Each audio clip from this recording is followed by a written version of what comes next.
What's goody, fam? You already know who it is. It's ShakaShine, aka your mom's boyfriend, and she's been letting me know. A lot of y'all haven't been doing your chores. You haven't been liking, commenting, and subscribing. So make sure you do your chores so we can get back to another reaction on ShakaShine Reacts. Today, I got to give a big old shout out. When I say big O, I mean big old shout out to Travis. Their request was George Carlin, and this is the sanctity of life. Now, for the people that have been doing their chores, you know me, I got to give credit when credit's due, so I got to say thank you. I truly appreciate every single one of y'all. But with that being said, a lot of y'all still sleeping on my music. I make music, and I got a song out every single Friday of 2021. If you want to check out my music, links in the description below. For the people that are waiting on their requests, we get to every single one of y'all, as y'all can see. So if I said I put it on the list, it's on the list and it's coming up. But you can always skip the line by hitting me with a donation. Links in the description below. And I get your reaction out within 48 hours. Now, George Carlin, I mean, he is a comedy genius. I did not know about him at all until we started this reaction channel. So I got to give a big old thanks to Travis for putting me on. And for every single one of y'all for all your suggestions. So anyways, let's get straight into the reaction. I ain't going to hold y'all any longer. But let's get back to this abortion shit. Now, is a fetus a human being? This seems to be the central question. Well, if a fetus is a human being, how come the census doesn't count them? If a fetus is a human being, how come when there's a miscarriage, they don't have a funeral? If a fetus is a human being, how come people say we have 2 children and 1 on the way, instead of saying we have 3 children? I will say that I mess with George Carlin really heavy because he touches topics that a lot of people don't dare touch.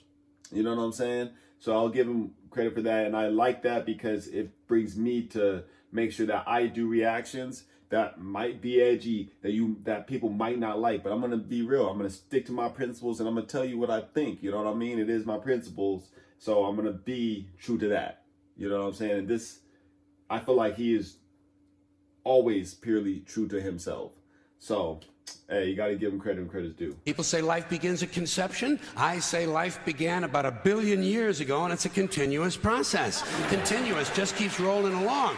Rolling and rolling and rolling along. I say, you know something?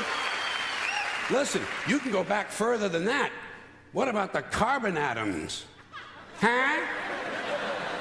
Human life could not exist without carbon. So is it just possible that maybe we shouldn't be burning all this coal? Just looking for a little consistency here in these anti-abortion arguments. See, the really hardcore people will tell you life begins at fertilization. Fertilization when the sperm fertilizes the egg, which is usually a few moments after the man says, gee, honey, I was going to pull out, but the phone rang and it startled me. Come on now.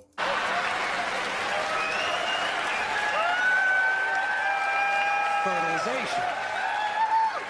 But even after the egg is fertilized, it's still 6 or 7 days before it reaches the uterus and pregnancy begins. And not every egg makes it that far. 80% of a woman's fertilized eggs are rinsed and flushed out of her body once a month during those delightful few days she has. I mean, come on now. He ain't wrong. He ain't wrong so far. They wind up on sanitary napkins, and yet they are fertilized eggs. So basically what these anti-abortion people are telling us is that any woman who's had more than 1 period is a serial killer. Consistency. Consistency. Hey, if they really want to get serious, what about all the sperm that are wasted when the state executes a condemned man and one of these pro-life guys who's watching comes in his pants, huh? Here's a guy standing over there with his jockey shorts full of little Vinnies and Debbies. I mean, come on now. See, this is the comedy that literally, if a comedian trying to come out today doing any of this kind of stuff, canceled instantly. And I hate that. I hate the whole cancel culture. I hate even saying the word. I'm just sick of everybody being so PC and offended and everything's being so political. Like, man, can we get back to everyone, you know, being willing to understand people? Just, you know what I'm saying? You don't have to agree with somebody 100% to like them, you know what I'm saying? Or to be civil with them. And it seems like nowadays, if you do not agree with somebody 100%, you are the enemy. And ridiculous. I'm messing with this though. Nobody's saying a word to the guy. Not every ejaculation deserves a name. Now, speaking of consistency, Catholics, which I was until I reached the age of reason. Come on now, he's a good one. He's a good one. Oh my gosh. That was a good one. Catholics and other Christians are against abortions and they're against homosexuals. Well, who has less abortions than homosexuals? Leave these fucking people alone, for Christ's sakes. Oh my God. Here is an entire class of people guaranteed never to have an abortion. That's true. I mean, that's true. That's the truth. And the Catholics and Christians are just tossing them aside. You'd think they'd make natural allies. Oh, Go God. look for consistency in religion. Yeah. Speaking of my friends, the Catholics, when John Cardinal O'Connor of New York and some of these other cardinals and bishops have experienced their first pregnancies and their first labor pains and they've raised a couple of children on a minimum wage, then I'll be glad to hear what they have to say about abortion. I'm sure it'll be interesting. Enlightening, too. Let's go. Again, he's not wrong.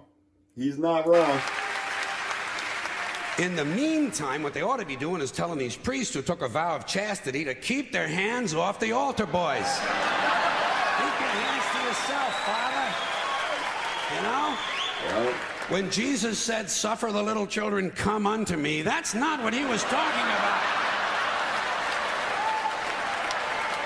that's dirty. That's just wrong. So you know what I tell these anti-abortion people? I say, hey, if you think a fetus is more important than a woman, try getting a fetus to wash the shit stains out of your underwear. For no pay and no pension. I tell them, think of an abortion as term limits. That's all it is. Biological term limits. But you know, the longer you listen to this abortion debate, the more you hear this phrase, sanctity of life. You've heard that, sanctity of life. You believe in it? Personally, I think it's a bunch of shit. Well, I mean, life is sacred? Who said so? God? Hey, if you read history, you realize that God is one of the leading causes of death. That's true. That is true. See, the good thing about him as a comedian is it's not just all funny. It's funny and things that you should think about. You know what I'm saying? It's not just funny. It's definitely funny, but intelligently funny. Things that you should really have a thought about from time to time, for sure. Been for thousands of years. Hindus, Muslims, Jews, Christians, all taking turns killing each other because God told them it was a good idea. The sword of God, the blood of the Lamb, vengeance is mine. Millions of dead motherfuckers. Yeah. Millions of dead motherfuckers, all because they gave the wrong answer to the God question. You believe in God? No. Dead. You believe in God? Yes. You believe in my God? No. Dead. Exactly.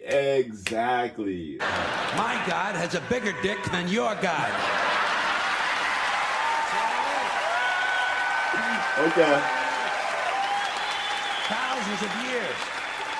Thousands of years, and all the best wars, too. The bloodiest, most brutal wars fought, all based on religious hatred, which is fine with me, eh? Anytime a bunch of holy people want to kill each other, I'm a happy guy. But don't be giving me all this shit about the sanctity of life. I mean, even if there were such a thing, I don't think it's something you can blame on God. Now, you know where the sanctity of life came from? Where? We made it up. You know why? Because we're alive. Self-interest. Living people have a strong interest in promoting the idea that somehow life is sacred. That's true. You don't see Abbott and Costello running around talking about this shit, do you? We're not hearing a whole lot from Mussolini on the subject. What's the latest from JFK? Not a goddamn thing. Because JFK, Mussolini, and Abbott and Costello are fucking dead. Exactly. They're fucking dead. And dead people give less than a shit about the sanctity of life. Only living people care about it, so the whole thing grows out of a completely biased point of view. I mean, again, I'm telling you, he's stupidly intelligent, and he's a good comedian, period. It's a self-serving, man-made bullshit story. It's one of these things we tell ourselves so we'll feel noble. Life is sacred. Makes you feel noble. But let me ask you this. If everything that ever lived is dead, and everything alive is gonna die, where does the sacred part come in? I'm having trouble with that. Because, I mean, even with this stuff we preach about the sanctity of life, we don't practice it. We don't practice it. Look at what we kill. Mosquitoes and flies, because they're pests. Yeah. Lions and tigers, because it's fun.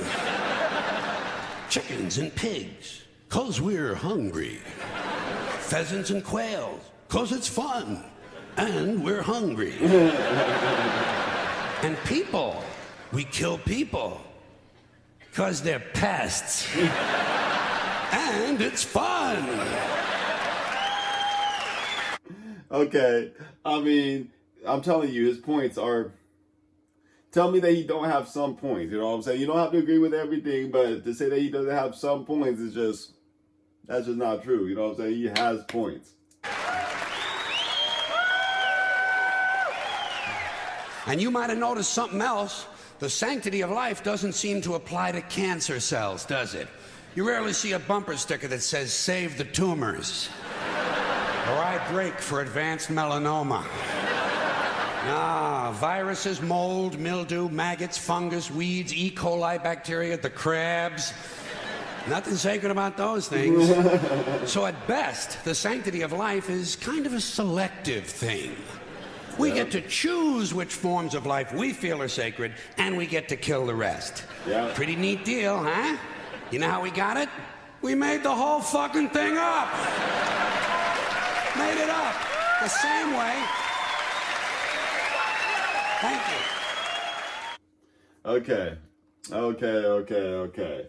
So, I mean, number one is, this was a good one. I will say this isn't the funniest George Carlin stand-up I've checked out so far, but this is still a very good one. I always love it when any comedian actually has more than just funny stories. You know what I'm saying? When they seem to be highly intelligent and actually know how to put intelligent things into a comedy skit or into a special or stand-up.